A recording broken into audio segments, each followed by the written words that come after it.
to the most important course that you're about to take over the next decade. If you are a digital marketer, an e-commerce brand owner, maybe you work for an e-commerce business, or you're a freelancer, content creator, someone who serves that industry, this is the most important course for you. AI is here, and it is changing the way that we work in the e-commerce industry. It's changing the way that people buy, and it's changing the way that you get in front of your customers. Understanding that shift is going to be crucial over the next decade if you want to stay ahead, keep winning customers, and keep making sales. Over the next couple of hours, I'm going to dive into that. We're going to talk about how to structure your content to make sure that it still shows up in AI search, what these changes even mean, what they're going to look like, and what's coming up for the future of e-commerce. My name is Holly Grace Callis. I am the owner and founder of a content agency called Empowered English, and we serve businesses across the spectrum from e-commerce to SaaS and tech brands in the UK, in Europe, and in the United States. And so I've been on the forefront of this AI change over the last couple of years, and I'm excited to bring this really researched course to you so that you can learn to see what's going on and changing. So without further ado, let's get stuck in. So in this first lesson, we really need to talk about the fundamental shift that is happening right now. And this is agentic e-commerce and the AI shift in e-commerce. But what is this? What are we talking about here? Well, let's keep it super simple. When your customers use an AI assistant, and I'm saying AI assistant really here in like a very loose term. I don't mean a chatbot. I mean an LLM tool that they may be using, maybe ChatGPT, Claude, Perplexity, any kind of LLM in this way. And it's when your customers are using these tools to do their shopping for them. So back in the old days, what you would do is browse websites. You'd find those websites by searching for a keyword. Then you spend hours sort of comparing pictures, looking at the best reviews, maybe comparing videos, all of that type of stuff. And so having that landing page was super important. But now your customer tells the AI what they're looking for. And then the AI goes and does all of that hard work for them. So for instance, maybe your customer is saying, hey, find me the best organic, ethically sourced coffee. Beans, not pods or anything like that. I want coffee beans under £20 and that ships to Mexico City. So these are 5 criteria. It would be quite difficult to find a coffee that hits all of those 5 criteria.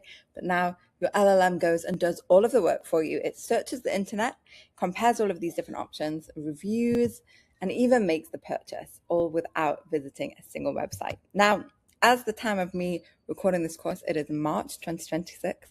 Right now, we don't have those embedded checkouts, but we've seen that AI companies have told us that this is on the path. So what will happen is that those customers can actually make a purchase in the AI platform itself, and they would never need to come onto your website. That isn't yet here, but it will be very soon. So it's all exciting, or is it? I think for many people, this is pretty terrifying, actually. I think I'm not the only one that thinks that. I think it's a scary shift for many brands because you're no longer in control, right? There was a lot of things that you would be able to do on your website that would make your website a little bit more attractive. But now we've got a gatekeeper, and the AI is your gatekeeper between you and your customer. Think about it for a second, right? If your product information, your descriptions, your sourcing, your pricing, if any of that is unclear or difficult for a machine to understand, you're going to be completely invisible. So it's like you almost have an overseer that you have to just please. Maybe you can think of it this way. It's like having a beautiful store on a really busy street, but you have no sign, no windows, and a locked door. The AI, your customer, is simply going to walk past you. And I need to be really clear because this isn't something that is far off, right? It's not a science fiction future. This is actually happening right now. And as we speak, Google is actually rolling out its universal commerce protocol. I've got another course on that. We talked about that in another course there. But they've already partnered with major retailers, and there's more on the way. They're deploying this and rolling it out right now. So this isn't something that is just a theory. This is happening in this moment. And the numbers are staggering. The opportunity for this market, this new AI kind of driven e-commerce, is projected to be worth 6.2 trillion by 2030. And that's trillion with a T. That's not a typo. This is the new reality. So if you're not prepared for it, if you're leaving a massive amount of money on the table, worse than your competitors are the ones that are prepared to scoop it all up. So the threat is real, but so is the opportunity. And by the end of this course, you're going to really have the tools and the knowledge to make sure that your brand is not just visible to these new kinds of AI shoppers, but is the one that they choose time and time again. In our next lesson, we're going to be pulling back the curtain a little bit and looking at exactly how these AI agents think. We'll map out their decision-making process so you can learn how to influence it. But for now, I want you to really consider this one fact, right? It's the way that your customers shop, the way that they find your products is changing forever. And your business really is at a crossroads. You can either ignore this change and risk becoming obsolete, or you can take the simple steps in this course and win. I know which one I would choose. So welcome back. In the last lesson, we established that AI agents are your new gatekeepers. They're your new supervisors that you need to keep happy. So if you want to keep them happy, if you want to sell to them, you need to understand how they think and the grading criteria that they're using to sort of score you, right? You need to know exactly what happens in that split second between a user asking for recommendation and you appearing in the search results. So the AI decision-making process, right? It's not magic. It's a logical 3-step sequence: discovery, verification, and then selection. So let's break these down, because each step really is a place where you can either win or you can lose the sale completely. So it's worth spending some time really going through each of them. So step 1 is discovery. This is the search phase, but unlike a human who might browse a category page, the AI is scanning the entire web for structured data. It's looking for specific tags and schemas, so things like price, availability, shipping time, and ingredients. And if you remember back to that example that I gave you before of the coffee beans, then you'll remember that there are multiple different criteria that AI has to look for. And so actually discovering whether you have that criteria is number 1 on the list.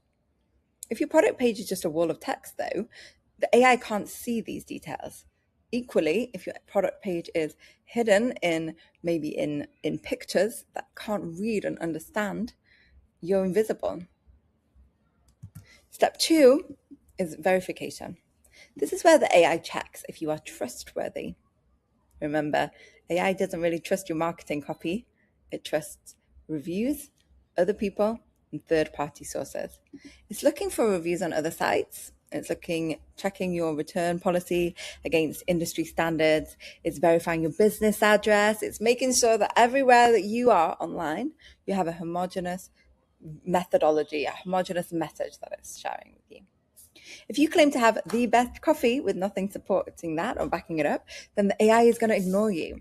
If you have 500 5-star reviews on independent review platforms and a clear organic certification that's obvious and open and clear on your site, well, then the AI might trust you. And step 3 is selection. This is the final ranking. The AI takes all of the products that it's found and verified, and it scores them based on the user's specific request. If your user asked for the fastest shipping, for instance, remember I asked for fastest shipping to Mexico City, you didn't explicitly tag your 2-day shipping, and you say that you ship internationally, but it's hidden in an FAQ on your homepage and under, we ship internationally for some products. That's not very obvious. It's difficult for the AI to really understand that and apply that to that product. And so you lose, even if you have those things. If the AI can't read it, it doesn't count. So here's your new goal. Okay, you need to optimize your content for these 3 steps. You need to be discoverable. You need to use structured data schemas, and I'm going to show you how later. You need to be verifiable. You need to back up your claims with external proof and clear policies. And you need to be selectable. You need to explicitly tag the features that your customers care about the most. In the next section of the course, we're going to actually stop talking about this theory and start doing the work. And we're going to run my 5-minute AI visibility test on your own products to see exactly where you are failing if these 3 steps right now and what you can do about it. So get your laptop ready, get your store ready, and let's get on with it. So in section 2, we are done with theory. Now we test your reality.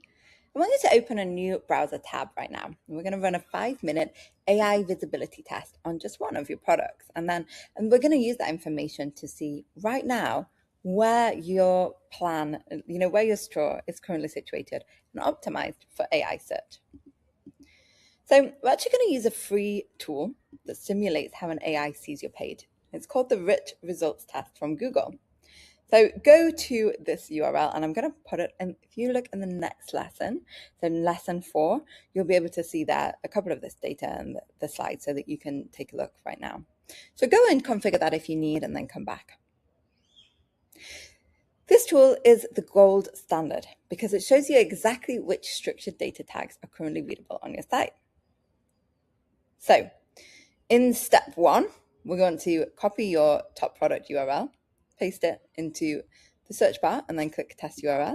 It might take a minute. So while it's loading, ask yourself, what do I hope it finds? And then step 2, look at the results. You're looking for a green check mark that says product snippets or merchant listings. If you see a red, no items detected, or if product snippets is missing, stop everything because you have a critical problem. It means to an AI, your product page is just a blog post. It's not a product and it can't be bought by an agent. So these are the results that we're looking for here. Next, click on the product snippets section to expand it. Now look at the warnings. So you might see these orange triangles. These are non-critical issues, but don't be fooled. In the AI world, they are missed opportunities. Does it say missing field review? Missing field price valid until? Missing field shipping details, maybe even. Every missing field is a question mark that the AI can't answer for its user. So if the user asks, find me a coffee maker with my free shipping to Mexico City, and your shipping tag is missing, you're out of the running. And then finally, this is our competitor check. Take your biggest competitor's URL and take a little look at what they are doing in exactly the same test. Do they have more green tags than you? Do they have merchant listings when you don't? If they do, then they are winning the AI race, unfortunately, and they're the ones that the agents will recommend. So this test gives you the baseline. Now you know exactly what's broken.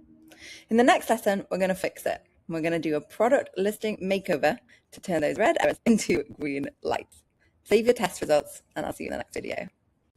So you've run the test, you've seen the red errors, now we fix them.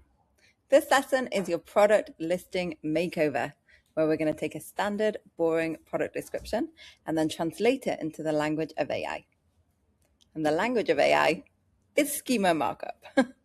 It sounds technical, but think of it as a label maker for your website. Instead of just writing price $20, for instance, you put a digital label on it that says price 20.00 and currency USD. The label is invisible to humans, but it's a neon sign for the AI agents that are now consuming your content. There are 3 critical schemas that you need to add immediately. The product schema.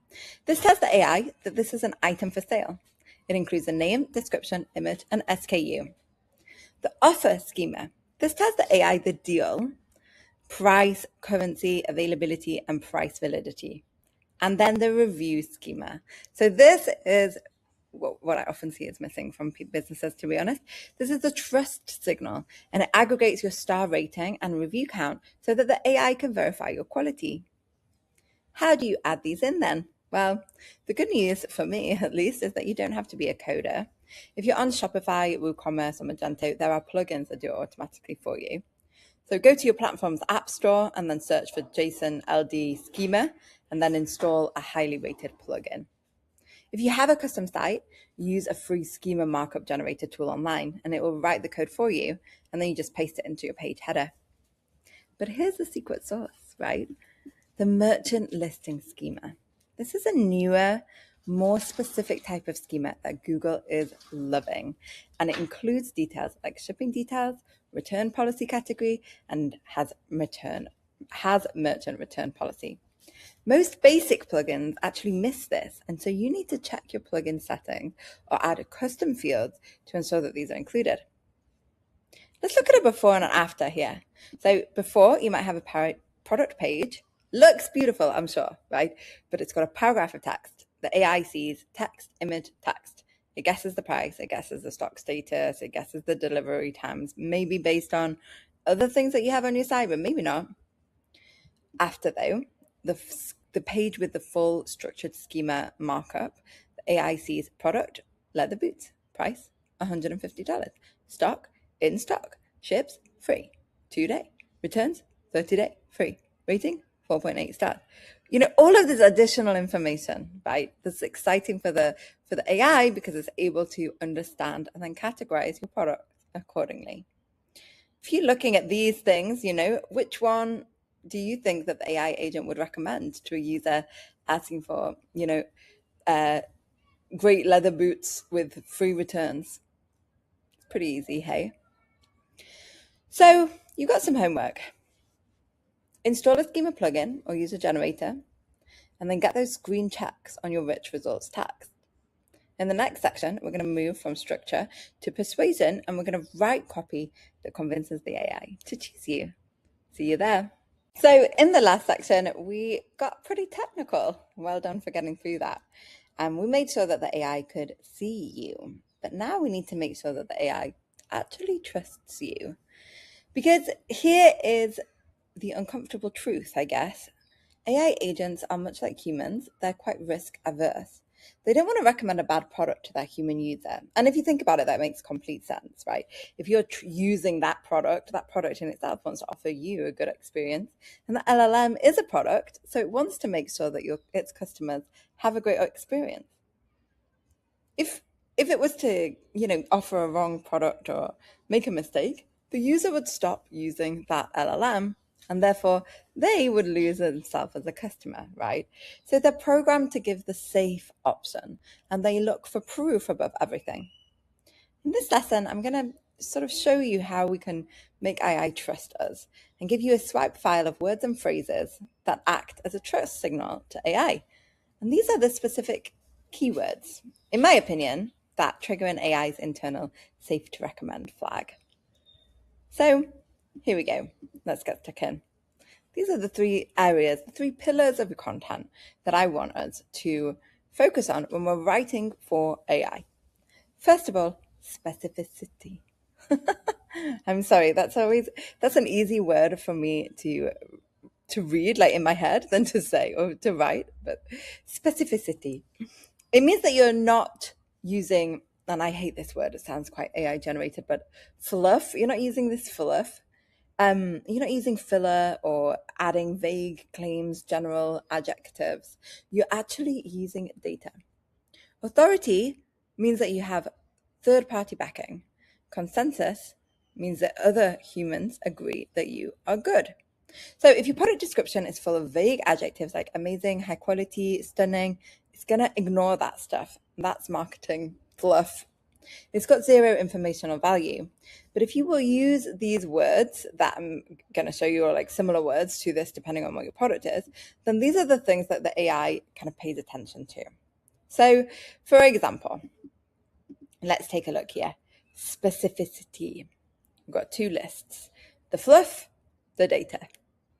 So stop saying things like long lasting, 24-hour battery life, lightweight, weighs 250 grams, eco-friendly, 100% recycled plastic. Can you see the difference here? The first group is subjective and it's opinion. The second group is hard, cold facts, loves the data, and it can index that. AI can index that.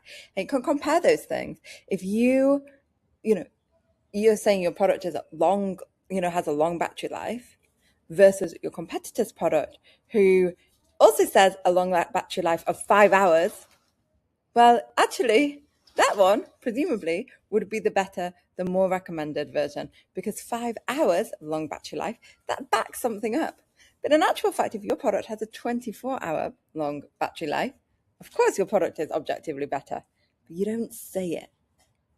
So that's those types of things that need to be, those things that need to be included. Here things are another couple of like keywords or vocabulary that we can use. Tested to, certified by, rated for, love it. Those kinds of things that are specific. That is the data that we want to see in our specific AI pillar. Number 2, authority. When we look at authority, we're thinking about saying that we're the best for something. This is our proof.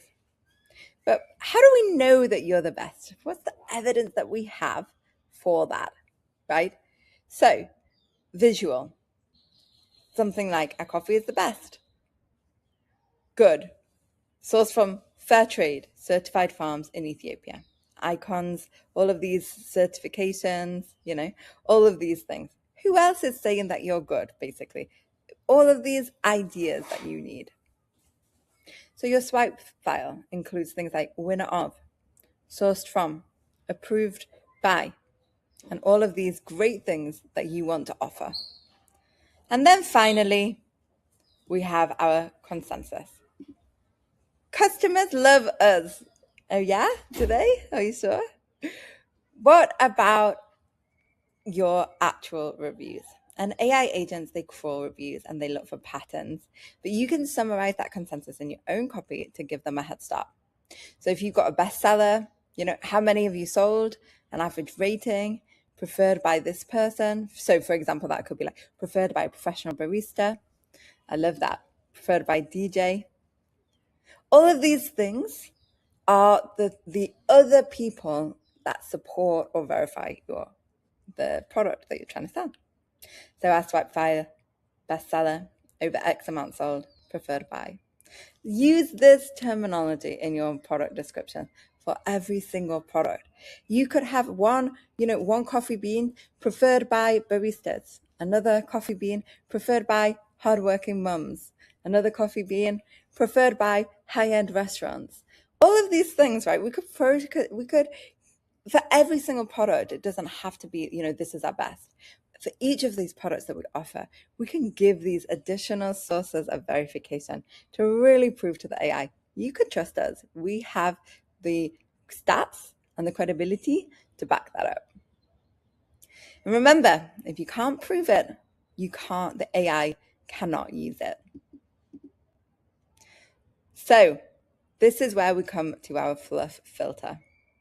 We want to get rid of these adjectives, and that can feel a little bit counterintuitive. I remember when I first started writing as writing content and being a content writer, back before AI, this was the go-to, this was the classic, the standard. But in actual fact now, facts, figures, sources, we're writing to robots, even maybe more so than humans. So your homework, circle every adjective and replace it with a number, if possible. Categorize your content, categorize your products into best for, preferred by. Think about those numbers and those additional sources. How many units have you sold? How much revenue have you generated? How many hours have you saved? All of these things are quantifiable stats that will support the AI. Welcome to the workshop. This is where the rubber meets the road. We've talked about visibility, we've talked about trust. Now we're going to put it all together. In this lesson, we're actually going to take a real-world product description that I found from searching online, and it fails the AI test, but it looks perfectly fine to a human. So we're going to evaluate that and spot where this product description is going wrong. Then we're going to rewrite it using the trust signal swipe file from the last lesson. By the end of this lesson, you're going to see exactly how to transform your product descriptions from invisible fluff, I hate that word again, but the fluff, to AI gold. So this is our before product right here. And this is the human view, I guess, Our amazing bamboo toothbrush is the perfect choice for eco-conscious consumers. It features soft bristles for a gentle clean and a biodegradable handle that feels great in your hand. Join the movement to save the planet. So this is our before product, right? It's an eco-friendly bamboo toothbrush. Let's read here there are things. It sounds quite nice, I'm down for saving the planet. I love that. And I like a handle that feels great in my hand. That sounds lovely. But I don't think I would ever search for a toothbrush that feels great in my hand. Like, that doesn't seem like something that I would put into an AI. I'm not quite sure what criteria I'd be looking for that. But it sounds nice. It actually doesn't really say that much, right? It's kind of emotional. It's subjective. It is persuasive. But to an AI, this is quite empty. Amazing, soft. These things are subjective and relative. Feels great. Well, in what? Save the planet. I like it, but could that be a bit hyperbolic, maybe? The AI can't see the reasons why we're saying this. So, it doesn't know why it's eco-friendly. Maybe the word bamboo is one thing there that there's the differentiator. It doesn't know how soft the bristles are. It's got nothing to index. So this is the same text, right? But with us understanding that. We've crossed out almost everything. Look at this. Imagine if you were writing this and got this back. I remember those early days of my copywriting when I would get the similar things in my comments file. But now you can see how we've actually taken away all of those keywords that don't actually add that much. So when we do, we're really left with very little. We've got the bamboo. We've got that it's got a handle. It features bristles and a handle. What can we do this instead? So this is how we might factor that in. Instead of soft bristles, we can say 0.01 millimeter taper, charcoal infused bristles. Well, now we're getting somewhere. Now it knows exactly how soft it is because it can quantify how small and how fine those bristles are. Instead of biodegradable handle that feels great, we can say 100% compostable Moso bamboo handle. Excellent. It knows the material and it understands why it's eco-friendly because it's 100% compostable. We can also add some authority and consensus figures in here. So adding in USDA certified bio-based product, that's a big tech. Adding in 4.95 stars from 500 verified buyers, brilliant. What we're doing here is we're adding in trust signals that the AI can verify. If we've added this in, it can count, right? It's countable. It's quantitative. And now this is our new final description. The bamboo toothbrush features 0.01 millimeter tapered charcoal infused bristles for gentle, effective cleaning. The handle is made from 100% compostable Mosi bamboo, a USDA certified bio-based product, rated 4.95 stars by over 500 verified buyers. This toothbrush is the proven choice for sustainable oral care. Fantastic. We've got that it's a proven choice as well. And it's important to know here, this still reads for humans. And in fact, I would actually find this more convincing than the previous one. I can see here as well, a charcoal infused bristle, that's making me feel like I want to buy this already. It's still readable for humans. And arguably these things that we can be including now in our product descriptions, arguably they make things more compelling for humans too. But for an AI, this is a gold mine. This is something much more specific. It's got dimensions, materials, certifications, and rating, and it checks every single box for trust and relevance. So this is your new standard. Every product description that you write going forward needs to look like this. And that involves a little bit of planning, a little bit of upfront planning. But by creating your product description in this way, it's much more convincing, both to your human audience and to your robot audience as well. You've done the work. You've installed the schema and you've rewritten your descriptions. Now, the big question that you'll probably have in maybe a month or so after you finish this course is it working? In this lesson, I'm going to show you how to track your success in the agentic economy, or in the AI economy. And the tricky part is that AI agents don't always leave a clear footprint like a human visitor, and they don't click in the same way. So we need to look at different sets of metrics. So before I get stuck into this here, I can almost hear you saying, "Oh, what about these, these SEO tools like Profound and these data trackers that tell me that I can track prompts and how much I perform in this?" And that's not just a phenomenon for e-commerce businesses, but probably for service businesses as well. The thing is, I don't know what those can really offer right now, and I'm going to sort of clarify that. LLMs and AI tools right now, as of this course being published in March 2026, they do not publish search data in the same way that Google publishes search data and makes it available to SEMrush and Ahrefs. Businesses that tell you that they can find prompt data and all of that, in my opinion, when you really question how they find that, actually they're just prompting the LLMs themselves en masse. And as we know, LLMs respond to specific search queries based on the data that you're inputting. So for me, that's a question mark. I'm not sure whether those businesses can currently do that. And I think it's perhaps a little bit of a scam. Now, I'm going to hazard, that's my opinion. I don't want this I don't want that to be misconstrued. Currently, I'm not sure what those metrics are. And there's a lot of this that is evolving as we speak. I want to make sure that that's clear before we get stuck into this, where I'm going to show you some metrics that we can look at, but at the same time, there's a lot of this up in the air. And I imagine that when I revisit this course in a year, 2 years' time, that my perspective on this will change. If you're watching this in 2026 or 2027, that's my opinion. And as it changes, I'll be updating this course.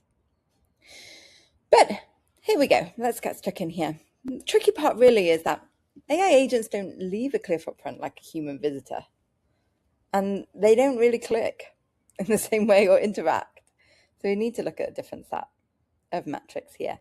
And so this is where we come in, where we have human metrics versus agent metrics or AI metrics. So remember, we want to forget really about things like time on page or bounce rate, because these are human metrics. An AI agent can read your page in milliseconds. It doesn't need 5 seconds to browse and scroll and look. 100% bounce rate might be a good thing if the agent came. And you might have already be able to see this if you look at your Google Search Console and you see stats and data from ChatGPT, for example, and you see 100% bounce rate or time on page is less than 1 second. I'm seeing a lot of that in my own website at the moment, but we're showing up in quite a lot of AI searches. And the reason I know that for a fact is because my leads tell me that they found me in that way. So there's some of these things there. Now the metrics have been turned on their head. However, things like, on the other hand, rich result impressions, merchant visibility, these types of metrics are new things that we'll be tracking. So here are the 3 metrics that you need to watch. Rich results impressions, and this tells you if Google or other engines are showing you structured data. Merchant center visibility. This tells you if your products are eligible for free listings and shopping experiences. And direct conversions. Are you seeing sales where the referrer is a search engine or an unknown bot? If you are, maybe you're going to get some good results. The other thing that you can look at is your Google Search Console dashboard. I did mention that actually at the beginning in the introduction. So your command center really is Google Search Console. It's free and it tells you exactly where these AIs are coming from. Go to search appearances, and then if you want to see growth in merchant listings and product snippets, if these lines are going up, it means your schema is working. It means that you're visible. And then, of course, we've got our ghost traffic phenomenon. So if you see traffic going down, but sales going up, this is might be what happens. So as these AI agents take over, and over the next couple of years, you might actually see your website traffic go down, because the AI doesn't really need to visit your site 5 times or more to compare product. It does the comparison and then only visits your site maybe once to verify that, and then it stores that information if it's having a conversation with the consumer. Whereas in the past, perhaps those purchase journey would involve multiple touch points all along that funnel, You might see that this recurs differently here. So don't panic if those sessions, drop. Instead, focus on your revenue. If traffic drops but revenue holds steady, your conversion rate is obviously really, really high. And that's the AI economy, or AI e-commerce in action. So I put this together really in this weekly checklist. If you're anything like me, you'll love to track stats over a weekly basis. And this is kind of where I'm looking at. I'm checking your Search Console errors and looking at all of that data that we can get from Search Console. Then I'm reviewing the Merchant Center diagnostics and monitoring direct sales. And this is your weekly routine. It only takes 5 minutes, and you could create a dashboard with a couple of API plugins, right? And to track these yourself. But this is where I'm really seeing these metrics will be moving towards. So in the next lesson, you almost made it. We're going to wrap this up with a 30-day rollout plan to get your entire catalog optimized, and then we'll tell you where to go from there. So if there's one thing that you'll have learned by now, being an e-commerce store owner or a digital marketer, this is a lot of work. And if you are somebody now who's thinking, where can I even start with optimizing my product for this? I've got a huge catalog. Where do I even go from here? I understand. And so you can't really rewrite your entire product catalog overnight. It's too much, really. You're going to burn out. So over the next few minutes, I'm going to give you a really simple 30-day rollout plan to optimize your entire store without getting overwhelmed. So where can we get started? On week 1, we just need to focus on the top 20%. And this is here where we're looking at the top 20% is responsible for 80% of revenue, that old e-com adage. Identify your best selling products. These are the ones that are already driving traffic and they're your biggest opportunity. Take those, focus only on them, and then optimize their schema. Rewrite their product descriptions using the Trust Signal swipe file and get them perfect. Ignore everything else for now and just win on your best sellers. Then we want to head for week 2. These are our hidden gems with high potential. Now look for products here that get reviews but don't really sell. So these are likely suffering from a trust issue. The AI sees them or doesn't recommend them. Or they might be suffering from other of those small issues, no schema markup, no actual visible metadata at all. So take these now. These are your missed opportunities, your golden gems, your hidden diamonds. This time, add your specific data, add those authority signals, turn these into definite winners from almost winners. Put a bit of effort into these here. And then finally, in week 3, we can update our long tail, bulk updates, I guess. So at this time, we want a spreadsheet or a bulk edit tool, and we're going to tackle the rest of the catalog. My suggestion here is don't do it manually. I've heard a lot of people sort of speak to me about whether AI in product descriptions is useful or not, whether if you want to optimize for AI, do you need to avoid using AI? Well, my recommendation here is no, you should be able to use AI, especially to make your life easier. And in this case, I think it's going to be important to update your schema templates globally and using bulk editing AI tools. I would suggest by creating sort of a global template and then adding in standard authority paragraphs to all descriptions, for example. And then this will raise the baseline quality of your entire store. It'll provide all of this. It will provide this information to all of your products. So improving that visibility across your domain. And then finally, in week 4, time to review and refine. Now, go back to your dashboard from lesson 7. Check all of those Merchant Center errors. Did you break anything in this last couple of weeks when you were fiddling around? And most importantly, look at your sales. Are the week 1 products performing better? If yes, double down. If not, tweak the descriptions. This isn't something that you can just get done in a weekend. Optimization here never ends. But with this 30-day plan, you're going to be miles ahead of the competition. And you'll have been making a start tackling this, or, starting this big circle of endless refining. And finally, we're going to future-proof your business. Here we are. By the end of these 30 days, you won't just have better product descriptions. You're going to have a future-proof business. You're going to be ready for the AI agents. You're going to be ready for AI agentic e-commerce, and you're going to be ready for the new type of search engine. In fact, I would like to think that you're going to be ready for whatever comes next. You now know more about agentic e-commerce than 99% of marketers out there. So high five.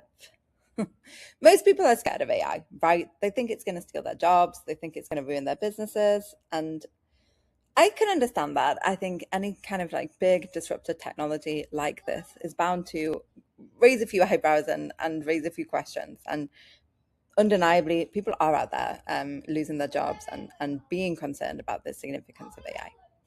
And I sympathize with that for sure. But at the same time, AI presents such a huge opportunity and such a huge advantage to those who know how to use it and harness it for their advantage. And so if you equip yourself to deal with this new technology, if you're ready to, and you understand how your business can actually use this to get ahead and this as an opportunity, well, then you're in a better position than the hundreds of thousands of people out there who aren't. This is the new playing field, right? I think the rules have changed. It's no longer about who has the biggest ad budget or who has the biggest video marketing budget or even who has the like sleekest designed website. It's, those things can still make a difference. But one of the things that I love about new technology is how it gives the underdog a chance. And in this case, the rules have changed a little. So if you can speak the language of AI better than your competition, even if those people have huge enterprise budgets behind them, then you can win. And that's exciting. That's your competitive moat. You've really built that moat, if you like, a protective moat around your business. And while your competitors are still writing all of that generic waffle in their descriptions, you know how to feed the AI exactly what it craves. Facts, figures, verifiable proof. And when an AI agent goes shopping, it's going to choose you. It knows exactly where your store is and it's going to walk right in. Not because you paid the most, but because you are the safest, most reliable choice. And you've shown that through the structure of your site. So the future is really agentic, okay? We can't escape it. There's so much that is coming from that. But it's very exciting because all of these things are building blocks of moving us forward and helping us to build businesses that are ready for the future and that are ready for our AI shoppers. So that's the end of it from me. Thank you so much for joining. I would love it if you could leave me a review. Please hit 5 stars on that and help other people find this survival guide. These reviews really keep this content updated as AI evolves, and it's really important to know that you liked it, and then I can come back and edit it. So I really appreciate you sitting with me for the last hour, and I'd love to hear more about it and your experience. Thank you so much, and now go build your empire.